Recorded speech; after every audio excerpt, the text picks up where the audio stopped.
California state government. It provides a great service to our APAPA members, especially those who are interested in serving on boards and commissions at the local and state level, or those who are seeking judicial appointments. It's one committee that we hope to be replicated by other APAPA state chapters later. And now, it is my true pleasure to introduce our founder, Cici Yin, whom, as you all know, is a man who is committed to public service and stands as a remarkable icon in the community, driven by strong work ethics. With Cici's level of community involvement, it stretches from local, state, and up to the national levels.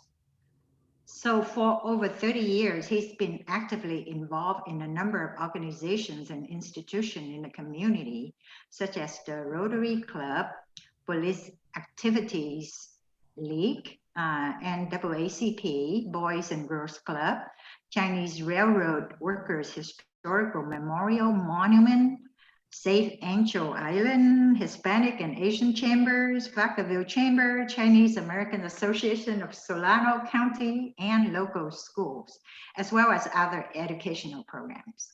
On top of all that, Cici and his wife, Regina, and their family own 30 McDonald's restaurants. So ladies and gentlemen, the one and only Cici Yin.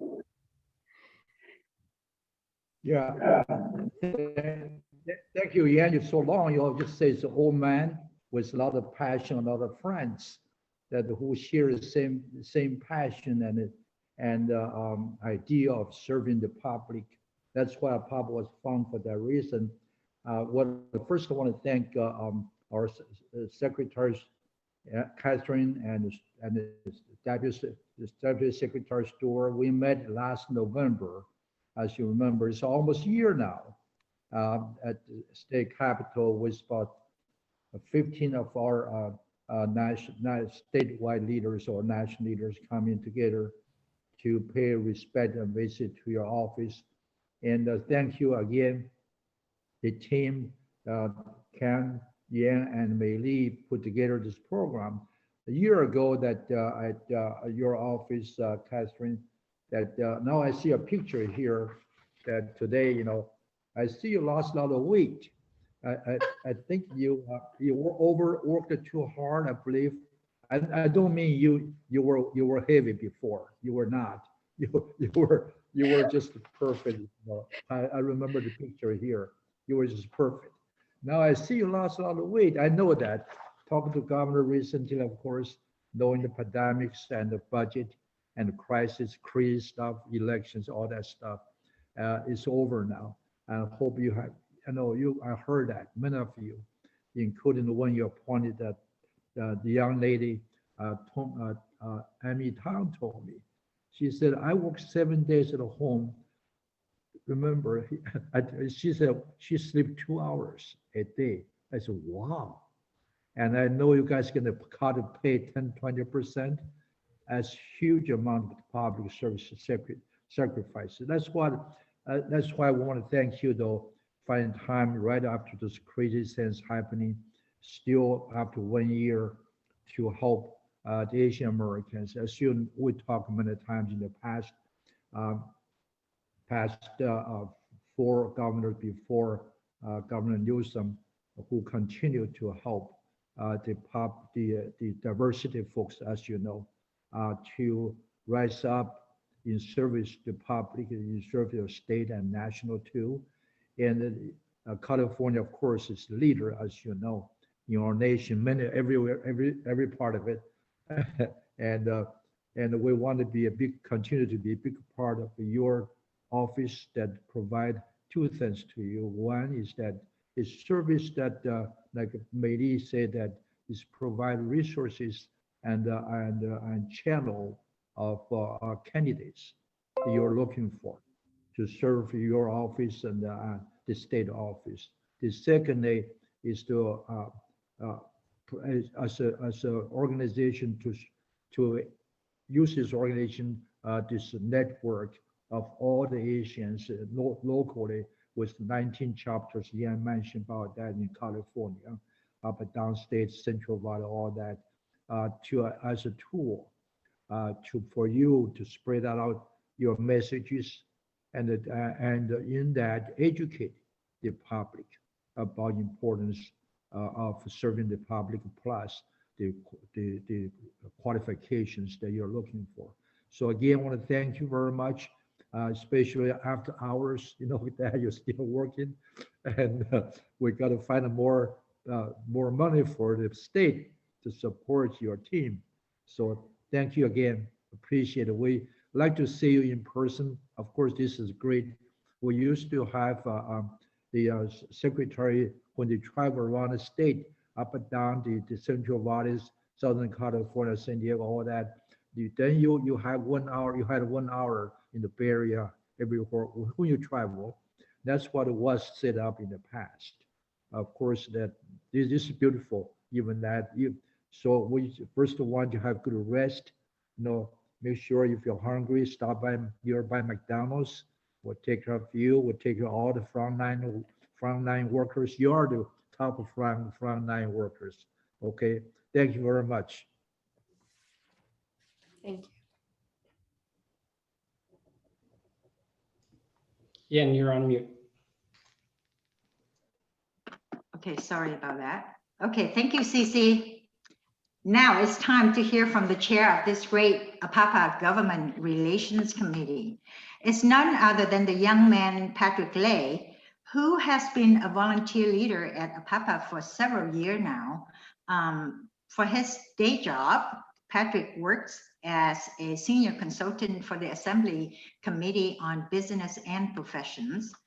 Prior to this role at the Capitol, Patrick was a governor appointee under the Brown administration, working in the executive office of the California Department of Consumer Affairs. Now you know why he's helping APAPA to lead this dynamic team of Government Relations Committee. Here is Patrick. Thank you so much for the introduction, Yan. Hello, everyone, and thank you for joining our workshop this evening. As Yan mentioned, my name is Patrick, and I serve as the chair of the APAPA Government Relations Committee. And tonight, I will have the distinct privilege of moderating the conversation with our very special guest tonight. But before I start, I also want to introduce another member of our APAPA team, Dr. Amy Matecki, who will be moderating the Q&A portion of this workshop. Dr. Matecki is currently a governor's appointee at the California State Board of Acupuncture, where she is currently serving as board president. I've had the privilege of working with Dr. Matecki for several years now, and she has done so much in the healthcare world, probably too much to be listed tonight, but notably, she is the president of the International Center for Integrative Medicine. She's a fellow of the American College of Physicians, American Society of International Medicine, and a member of the American Society of Clinical Oncology. Now, before we start our workshop, a few housekeeping items. If you are an audience member, if you have a question, feel free to use the Q&A button at the bottom of your Zoom screen, and we'll try to add them to our list of questions during the Q&A at the end. Now, we've also received a number of questions via email prior to the event, so we may not be able to get to all of the questions. And if we don't, feel free to email us, and we will make sure to follow up with you after the event. So now, it is my absolute honor to introduce our main guest tonight, Secretary Cathryn Rivera Hernandez, who was appointed by Governor Newsom in June of 2019 to serve as appointment secretary. She has an incredibly long record of public service. As Secretary Rivera Hernandez served 3 administrations as board member on the Agricultural Labor Relations Board, beginning with her appointment by Governor Davis in 2002. Prior to that appointment, Secretary Rivera Hernandez also served as the Chief Deputy Cabinet Secretary for Governor Gray Davis, and also served as a special legal counsel. Now, if you're not familiar with the Governor's Appointments Office, I will be the first to tell you that it is one of the most important offices under a governor. as they are responsible for vetting and filling thousands of positions, appointed positions across state government in order to execute the governor's agenda and serve the California public. So all of that to say that we are incredibly blessed tonight to have Secretary Rivera Hernandez giving us some of her time to provide her knowledge, her insight, and her expertise regarding the appointments process.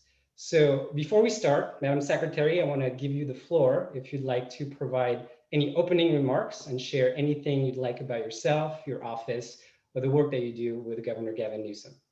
Sure, absolutely. First of all, I really just want to thank APAPA and CC because you all were so welcoming when I came in. You gave me a few months to sort of figure out where, you know, the facilities were and where my pencils were and all of that. And really, you know, coming into the appointments office, despite the fact that I had worked in the governor's office previously in the cabinet, I really had no idea. And I realized that that's true of many. I mean, it was like this mysterious office in the corner and things happened. And then you'd see a press release, which actually just came out.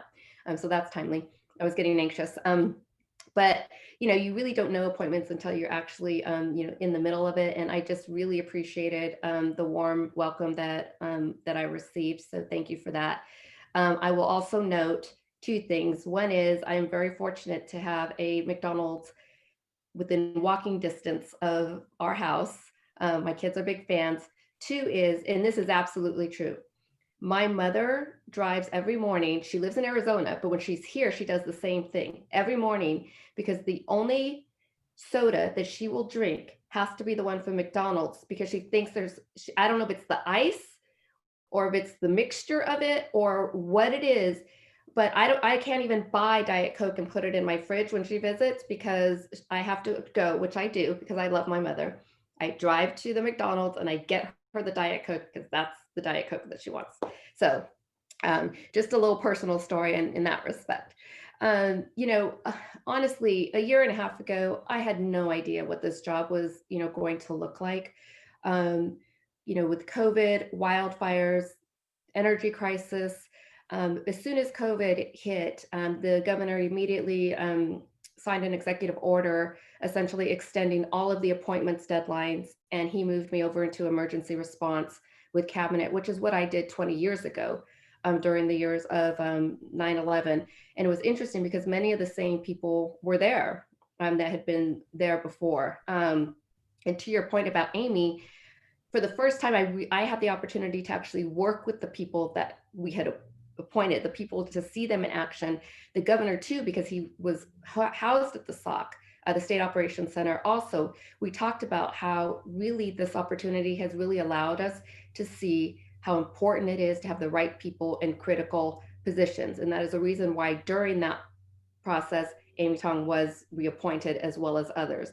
And so, you know, for us, it has really just changed, I think, the way we think about appointments. Fortunately, I have been back full-time for the last few months. And so I'm very happy to be back doing appointments. And that really, we realized how necessary that was. The other thing that has happened with COVID is COVID fatigue is real. And it has really led appointees to make really understandable life choices around retirements or seeking out different opportunities. I think it's put all of us, to like allow us to kind of gain a different perspective of what life should be like. So unfortunately, we are losing people every week. In addition, we now have a new administration that will be coming into the presidency. And while I will not comment on it because I'm on work time, I will say that we have already had several candidates that, you know, understandably have dropped out from consideration because they'll be seeking opportunities. And if the administration is smart, they will likely be mining the talent of this administration. So we have been preparing for that as well. So this opportunity is very timely. And I really do appreciate all of you taking time out of your day because I know you're already working during the day. Many of us have children that are home. And then I know that this is precious time. So I hope I will make it worthwhile for you. I'm also going to apologize for the repeated email dings that you're probably going to hear because I haven't figured out how to turn those off without you not being able to hear me. Our office, because of all of these factors, we are working diligently in our office both to try to recruit and retain individuals in this administration. And as I've shared before with folks, diversity has always been paramount for this governor, whether it's gender, ethnicity, geographical diversity. But what I have learned from this governor, and this is different from the other governors I've worked for, is that first and foremost, he's also looking for a diversity of experience. So he believes his administration should not only look like the people that it serves, but that there should be that experience and demonstrated commitment to addressing disparities, to helping communities thrive. I mean, I have shared my story in every speech that I've given, and I know it's a tired story, but it's still so true to me. And that is that, I had parents who grew up in the fields. I went to school in first grade in clothes that my mother made me. So for me, a daily and vivid reminder of what families are struggling with, something that I can keep with me as a reminder of why we come and we do the jobs that we do and why it's important to find the right individuals. And I know I said I would be brief, but I really do, because when we see these press releases, you see resumes, you see where they went to school, where they might live, what their last 2 jobs were. What I get to see and what the governor and I talk about when we walk into the room, we don't talk about any of that. We talk about the fact that we have an appointee to the medical board who lost her grandmother and her great-grandmother to breast cancer, had a preventative double mastectomy herself, and then established a coalition to empower women of color to make decisions about their health, who is now sitting on our medical board. We have a gentleman on the osteopathic board who went to Thailand to teach English to children who had lost their parents in the tsunami in between his first and second year of medical school. And we have undocumented students and individuals serving throughout the administration, including in the governor's office and on high-profile boards where their perspective is invaluable. So although I knew that there would be a need for diversity in the traditional sense and that would be important, I did not realize how much of what this governor was about and what our discussions would be about would really be about what are the experiences that have drawn these candidates to want to serve. So with that, we have 3,000 positions that this governor is responsible for. And we have people terming off of boards just on the natural monthly. So we have to use our online application process. It is old, yes, but it is still useful. I told the governor we test people's perseverance up front, but it is a useful tool for us, so we do use that. I know we'll be talking about that a little bit later as far as the nuts and bolts, but what I want to share is what you don't get from the nuts and bolts, and that is that how do we then use that? What happens when all of these applications then go into the system? What we don't do, and I think that this surprises people, is, for example, if we have an opening at the veterinarians board, we do not pull every application that has been submitted for that position. What we do is with every board and commission, we're putting together a puzzle. So we first look at what expertise came off of that board. Were they an attorney? Were they a marketing executive? Is that important? Were they a communications person? Do they manage a nonprofit? And then we look at what is the gender, ethnic, and geographical makeup of that board, and where is that lacking? And as you can imagine, we end up coming up with this unicorn that we try to look for. And those are the ones that we pull off. This governor has been very clear. If there is a gender disparity, it must be addressed first and foremost. We have also found early on throughout many of our appointments that there was a really stark geographical disparity around the Inland Empire and the Central Valley. And when I say that, because I've spent a lot of time in those areas during my time on the ag board, I say that, but those areas are massive. We have so many Californians inside, California stays inside of California, right? They're massive. And it was just very stark, very noticeable. So that has been and will remain a priority for this administration. And I'm happy to also talk about that later as well. The other part that we're often looking for that people aren't always aware of is that we have public slots throughout. And so in addition to the criteria that we might be looking for and the criteria that the governor has given us, we are also very often looking for somebody, for example, who has no vested interest in this area. So for example, you can imagine how difficult it is to find a public member who's not a licensee and not a practitioner to then serve on the, podiatry board. And I'm sure, Dr.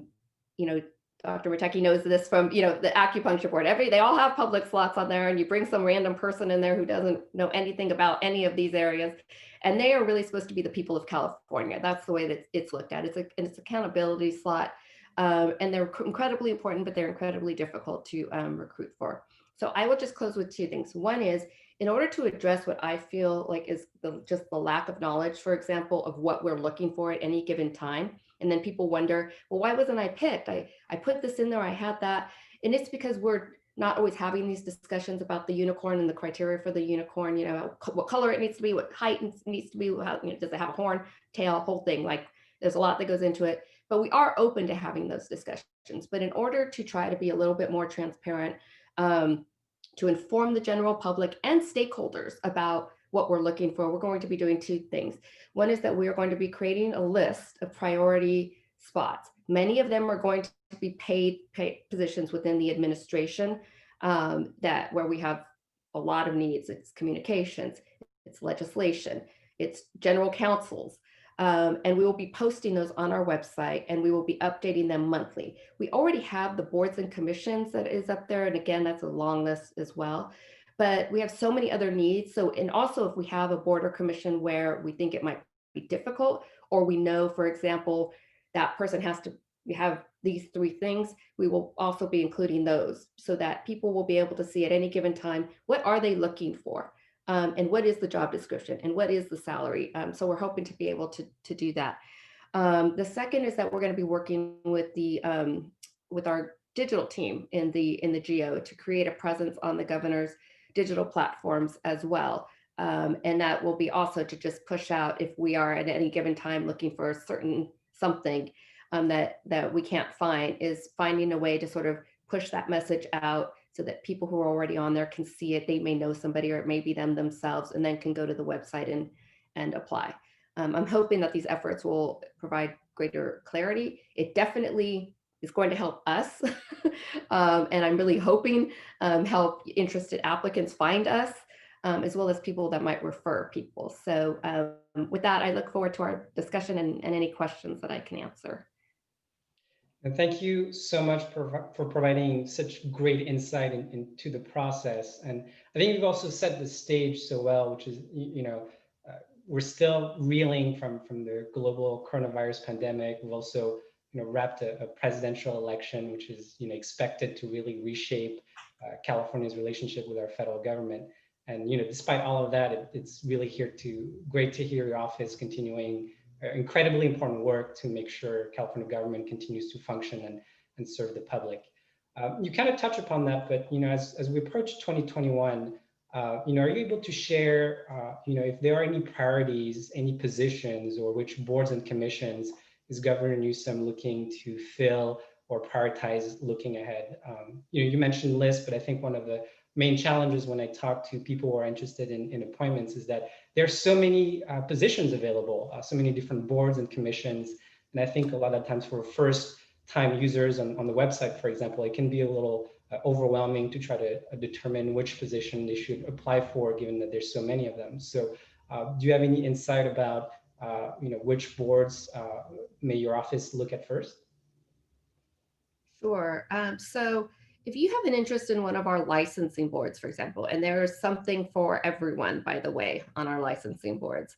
If you have an interest, there is likely a board for it, even if you're not working in that space. And there is one deputy, her name's Diana Essex, and she is also listed on the website that is responsible for that. We have people rolling off of those boards every month, which is why we have to update it. And if people can be reappointed, they go through the same process. But many times, once you've served 2 terms, then you cannot be reappointed. And for those individuals, we absolutely have those needs. What I tell people is, even if you see a board and you don't see an opening, get in touch with the deputy anyway, because there's very likely at some point there will be. So if you're a licensee that's interested in the board, I definitely tell people to reach out and don't wait for an opening to actually show up, because there will always it's constant. I will also talk about what I will say, the way this hierarchy works in appointments. If I ask anybody and go into a room and say, what would you like to be? I usually get two answers. I want to be on the film commission and I want to be a UC regent. I will tell you, both of those are the most competitive. You're competing with thousands upon thousands upon thousands of individuals. Then you get your transportation commission, and then you get the rest of your education boards. So if that's something that you're interested, what I tell people is to just be prepared for a very, very competitive process, along with, and we did tell people this also when we were dealing with the CSU, I think the fact that because we knew we needed to appoint people from the Inland Empire, because we knew we needed to appoint people from the Central Valley, we interviewed one person from LA, one. And that was shocking to people, but it sort of shared, again, this is the type of information where it's like, it sort of shared where this governor is focused and where his dedication is. There were 11 people from LA already on that board. And there was one from the Inland Empire, which is, again, a vast region, one from the Central Valley, which is a vast region, and only two from the Bay Area. So it was it's a very methodical, it's a very intentional effort. And again, I'm hoping to find a way to be able to share that more, during the middle of the process, because people don't necessarily know. And then they're like, again, like, well, why wasn't I picked? It's like, well, we were only going to pick one person from there, and there were, 20 of you that, were really exceptional. So that all being said, I'm still going to say it because it's true. And that is that we will be making 3 UC Regent appointments. We will have 4 appointments coming up on the CSU. And then we will have 2 plus a faculty on Board of Governors. Now, I say that with caution only because there has been no discussion with the governor about the reappointment of any of those individuals. So I say that with the idea, I don't want anybody to think like, oh my God, is that person not being reappointed? No, we're not there yet. We're not having those discussions right now. And so there will be some big ones. And then it's true for the CTC.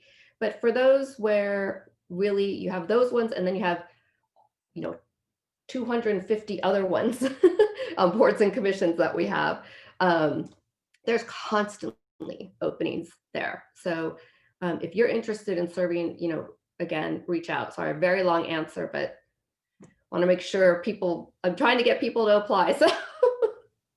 Well, actually, that's a great follow-up. So, for many of our audience members tonight, I think many of them are interested to know if they would have an opportunity to be considered for an appointment, or if someone in their network could be considered in their appointment. So do you have any insight about what a person can expect when undergoing the vetting process?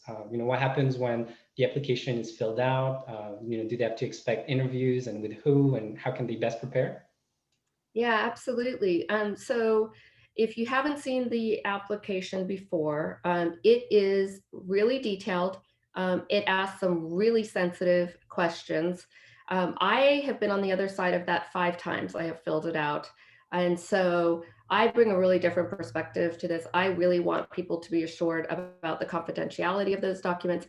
Nobody besides the appointments team. I mean, I'm sure if the governor asked, he would see it, but nobody outside of the appointments team reviews the application other than us. And so I just tell people to simply be honest. Like I shared before, this governor is interested in your experiences. If you've had a bankruptcy, you tried something. It didn't work out. What did you do after that? How did that inform what you did next? We have people who have served time, who have come out and improved not only their lives, but the lives of others. And I think people are afraid that, there's some choice that I made early on in life, and that, this governor wouldn't consider me. This governor is all about a comeback story, for sure. So I just try to tell people, do not take yourself out of the game. Let's have a conversation. We can even have it before you fill it out, if you'd like, and just engage. I just really would hesitate for anybody to be scared off by that. Similarly with the interviews, there are several interviews, as people probably can attest to. The first is usually at a department level, and then you interview at an agency level. And then if you are referred to us, then you would interview with the governor's office. We interview every single appointee, either my deputy or myself, at that time. And I will also say about that process, again, we're not there to grill you about your grades in school or, I mean, for us, that is where we get the stories. That is where we get to know who you are, which, because it's a priority for the governor, it's a priority for us. And the other question that you will be asked, and I am surprised sometimes that people don't really have an answer for it, is why do you want to work for this administration? So I always just think about it. Sometimes people are just nervous, but really think about it, because I think people might think it's a throwaway kind of answer. For us, that's everything. Why are you here? Why us? Just like, why are we choosing you? For us, it's kind of like, why us? And so I always ask people to give that some thought, and we'll usually tell people that even before the interview. At that point, we really narrow it down as far as the candidates. And then I take the paperwork into the chief of staff, and then I meet with the governor, which I usually meet with him weekly, sometimes for half hour, 45 minutes. Other times it's been for 2 hours, especially because a lot of the times it's the paperwork, and then it's, what do we have coming up? What's the big picture? All of that. Also, we have some supervisor seats we're trying to fill. So, we tend to, and again, because we talk about people, it tends to take a while. So he really does spend an incredible amount of time on appointments. It's that important to him. So that, I guess, is as much as I would say as far as what the process looks like. I just don't want it to sound scary. I don't think we're scary. No, absolutely not. And then, so, from our audience, I'm looking at the list. I think we have a lot of community leaders and a lot of folks from the community. So I think one might be a basic question, but where should they start? Where can they submit an application? And for community leaders out there, what is the best way for them to work with your office if they'd like to recommend great candidates to you? So one is, we have our website, and at gov.ca.gov/appointments, or you could just go to the GOV website and you will see right in the corner, it has appointments. You click on that, then you will see an online application. You click on that, and then you proceed to fill it out and then submit it. If you have problems with this, which it does happen, do not be embarrassed to call or contact or email somebody that is listed there in the office, anybody, because they will help you. Somebody actually told me that they ended up not submitting their application because they couldn't get it to work and thought if they called it, they would look like they were incompetent. So no, it's an old system. Please, if you have trouble, please reach out. We were willing to help you with that. Or if you have any questions, we're willing to help you with that as well. So that really is the best way. And then as far as recommendations, if you can either, anybody can email me, but also if for example, if you want to refer somebody for an education, anything in the world of education, on the website, there's a listing of the deputies. Jay Jefferson is the deputy responsible for all things education. If you want him to know that, he's going to get it faster if you email him than if you email me. And also, he's just a great conduit. He could tell people, well, this is where we are now. For example, we are looking and interviewing in the Empire. We are looking, and he's, again, just like I am very open, he's also very open in that way, because there's I don't know if it was ever mysterious in the past, but it's not mysterious. Like I said, we need to tell everybody we know what we're looking for, or else we're not going to get the right folks. So I would try to look up, if you know what you're trying to refer somebody to, I would definitely see if you can see who the deputy is and email them directly. Because very often you never know. A decision could be, we could be literally talking about two different people at that exact moment. So the easiest thing is always, I know we're used to writing letters, but the easiest thing is always to just send an email or just call. Got it. So I want to make sure we give enough time for Q&A. And so, as I mentioned, we received a number of great questions via email.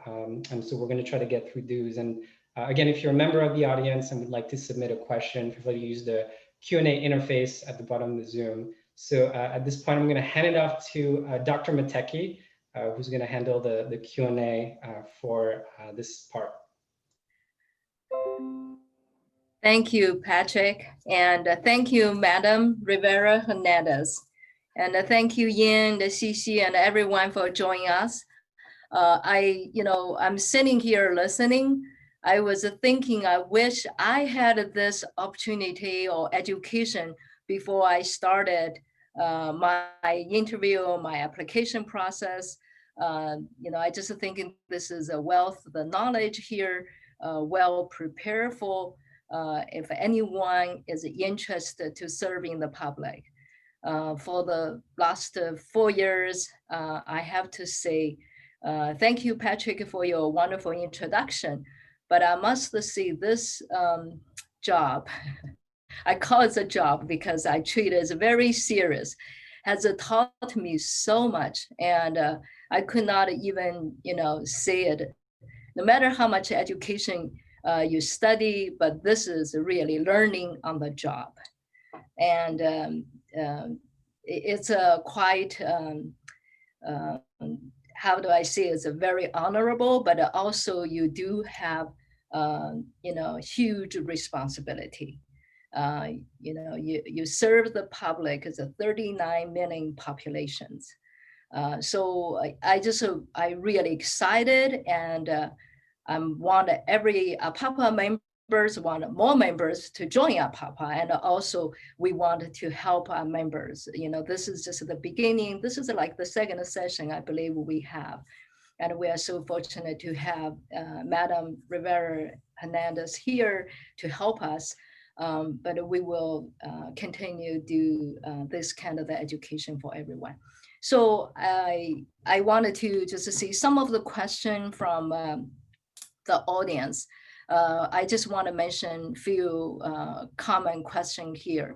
One, I believe there's several audience here ask, they want to know, is there any to do as like the party, which of the party you are involved in, that's important. Do you have to be the same party with the governor? So I know in this question, commonly we get asked, I must say this is not a question. The office, actually governor's office, and the process select the best candidate. It will not impact which party you are working or you are belong to. And if I want to see is our governors very open diversity, reach out to Republican Party, we can see CC actually is one of our representative, the Republican, party leaders. So I just wanted to emphasize it's not a question. So we want the best candidate and applicants to apply. Hope this is address everyone's concern and questions. And I know there's audience have questions about the pay or not. Depends which the board you are served, what's the appointment you get appointed. The one I serve at the California Acupuncture Board, we get paid per diem, and that's on the public side. You can see it. So when we attend a meeting, actually, each time we will get paid per diem as $100. So I wanted to see is that this is a lot of volunteer effort. It's a great honor to serve. It's not can compare or with the price. So if anyone have any questions, we can talk more on that too. The third question is about traveling. There is a board meetings. So it's currently because of the COVID, so we have doing almost every meeting is webinar. So there is no travel involved. But normally when we have the board meeting, we try to spread out. We will have it at the DCA in the Sacramento, but also we will go to LA and we go to San Diego. So we try to spread out in California. So anyone else, I think maybe Patrick, if you have any other. Yeah, actually, we have a great question, and Madam Secretary, maybe you can take this one. I think it's a great question. what advice do you have for aspiring appointees that are early in their career? I feel that being too young might be seen as a detriment since we might not have enough world experience. That is a perfect spot for a public spot on one of the licensing boards. It is a great way to learn how a board works. And because all of these boards have staff as well. So you never have to feel as if you're just we're going to say, okay, here's your appointment, bye, good luck.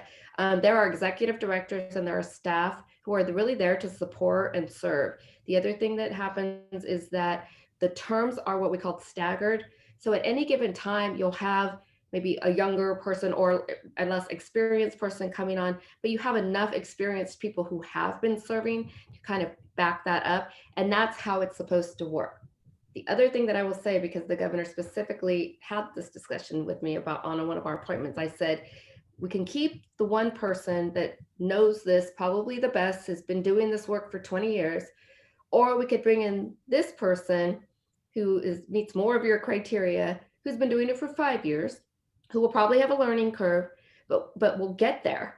And he was like, that's a no-brainer. You absolutely. How are we going to create a pipeline? So I say that to say that is exactly where his mindset, is. He knows you have to start somewhere.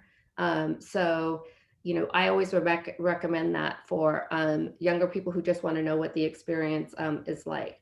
I also just wanted to touch on the party thing because it's what Dr. Matecki said is so true. It really does not matter. But even more importantly, we have spots where we absolutely have to have somebody from a different party.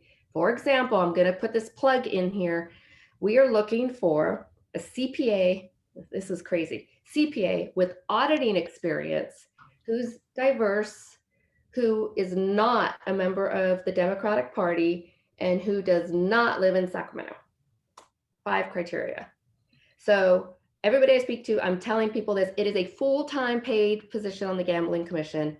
But even in that situation, like I said, we couldn't put a Democrat in there even if we wanted to, but we have appointed many people of different parties, including the first African-American to serve on the California Horse Racing Board, an attorney who happened to be a Republican. So absolutely.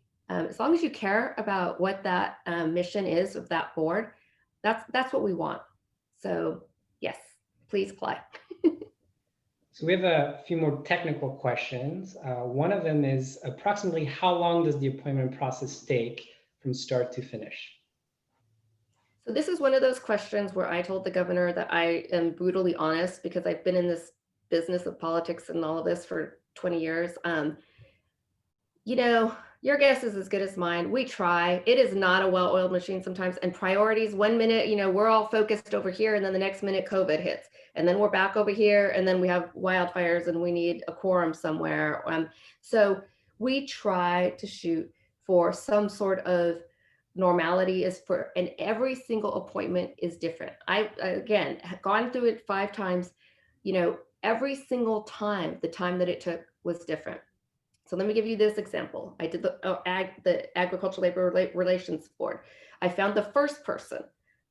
So I was like, yay, woohoo, got this one person. By the time I found the last person, that person had been waiting for 6 months.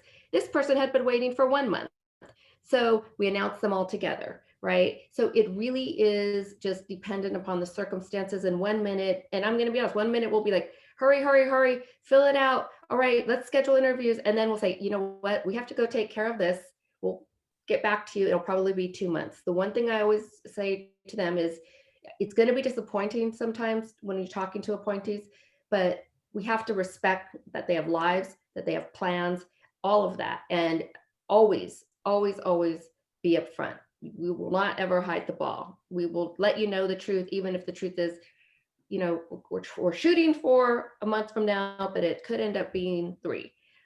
So it really just does depend on, but if you ask for if there's a specific board position that you are working with a deputy on and you ask them at that time, they should be able to tell you at that time, because there should be some sort of deadline in the future for the most part, especially with the licensing boards. So it really does vary. I wish I had a better answer. So another question from the public is, what is the commitment for an appointee? For example, how many hours per month roughly do they have to commit to an appointed position? That is exactly the type of board member I want, is somebody who is asking that question, who is not just saying, I want my name on something, right? Like I want a title, I want to be on a press release. Somebody who's really giving some thought to this. So thank you for that question. Because every single board and commission is different, I tell people to Google it. If you Google it, you will learn a lot. One is you will go to the site where they will have the minutes, and you will also be able to see from that how many meetings they have had, how long are those meetings, what are they talking about, how complex is this, how interesting is it to me. The second, and sometimes more important thing you will be able to find out is how controversial that board is. If you don't want your name in the paper, and you see it in the paper, you might not want to apply for that board. So you can learn a lot from that. And because again, they are all very different, that is really the best way to know what type of time commitment that you would be looking at. So another question is, do referrals or letters of recommendation play a role in the process? Yes, they do. They do have their part. I mean, hundreds of people get appointed, never having any letter from anyone ever. So it's not a necessary part. As I tell people, you don't have to know somebody. But if you do know somebody, I just always tell people to make sure that it's value added. Having a list from 20 people of letters is not as valuable as having 5 where they are talking specifically about either your specific commitment, something you've done, why it is they think you would be the best person, how do you distinguish somebody from somebody else. So I just always caution people that absolutely just make sure that there's actually value added to that. All right, so I think we have time for a couple more questions. So if you're in the audience member, feel free to type in the questions in the Q&A interface. So the next question is, are we able to apply for multiple positions or only one at a time? If I apply for one position and you review the application and feel that I might not be qualified, but better qualified for another position, does that happen automatically? Another great question. So I tell people to apply because we know we all have varied interests. So you should apply to anything that appeals to you.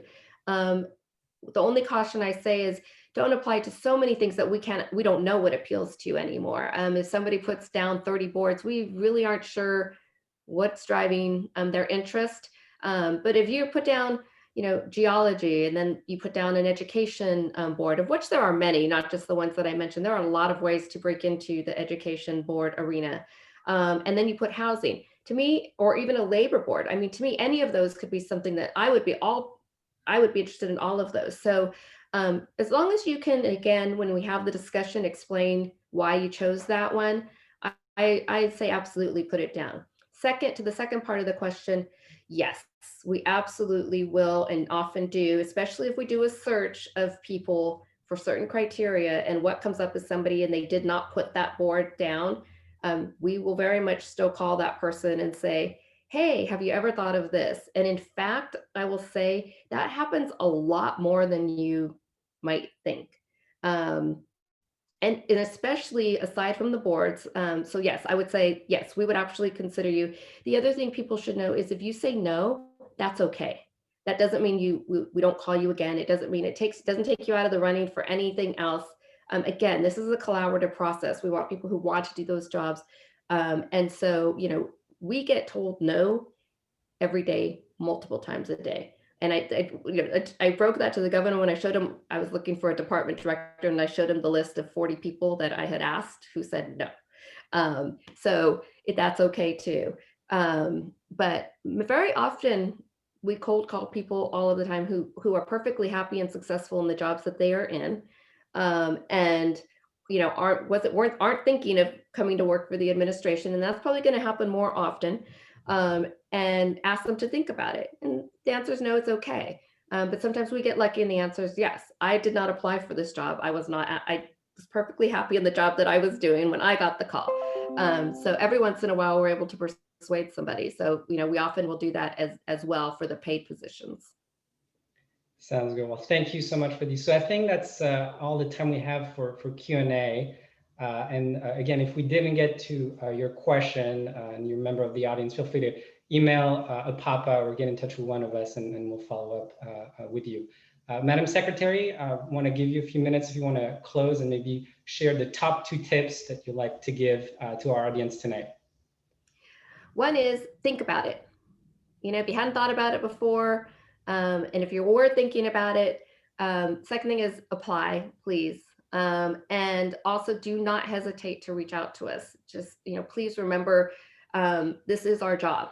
This is what we do. This is what we need to do. We need people to be interested. We need people to apply. We need people to engage. And so for us, this is not a bother. This is what we do. We love doing it. We love talking to people. We'd love to get to know you, even if it's just you're curious, but you're not ready to fill out that big application. You have questions, reach out. I have a very large and good team that is available. So again, I just thank all of you for your time this evening. I hope it was useful. Thank you so much for the insight. So before we close, I do want to take a minute to talk about a new service that APAPA will be offering. As you know, our organization is really committed to help the governor's office in finding talented and qualified Asian and Pacific Islander candidates for potential appointments. So if you are interested in an appointment but need help navigating the process, the APAPA Government Relations Committee is going to launch a new effort to help you determine what boards, commissions, and bureaus have openings, assist you in submitting an application, or provide you with resources to prepare for potential interviews.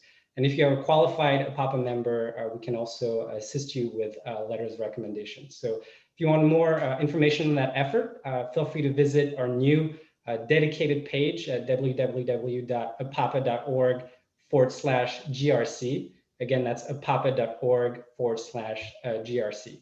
So as we close, I want to give a big thank you to you, Secretary Rivera Hernandez. Thank you so much for your time tonight. I also want to give a big thank you to Leah Nitake from the GRC team, who has been instrumental in helping put together this event. Thank you so much, Leah. And finally, I want to thank our GRC advisors, Meili Tam, Victoria Lee, and Marshall, our founder extraordinaire, CCN. And I also want to thank the GRC team, Krishna Bashina, YK Chalamchurla, of course, Dr. Matecki, Jackie Wen, Ramtham Pandian, Tony Lin, and Vinod Balakrishna. Again, thank you so much for attending tonight. Thank you, Secretary Rivera Hernandez, and hope everyone has a good rest of the night. Thank you so much. Thank you.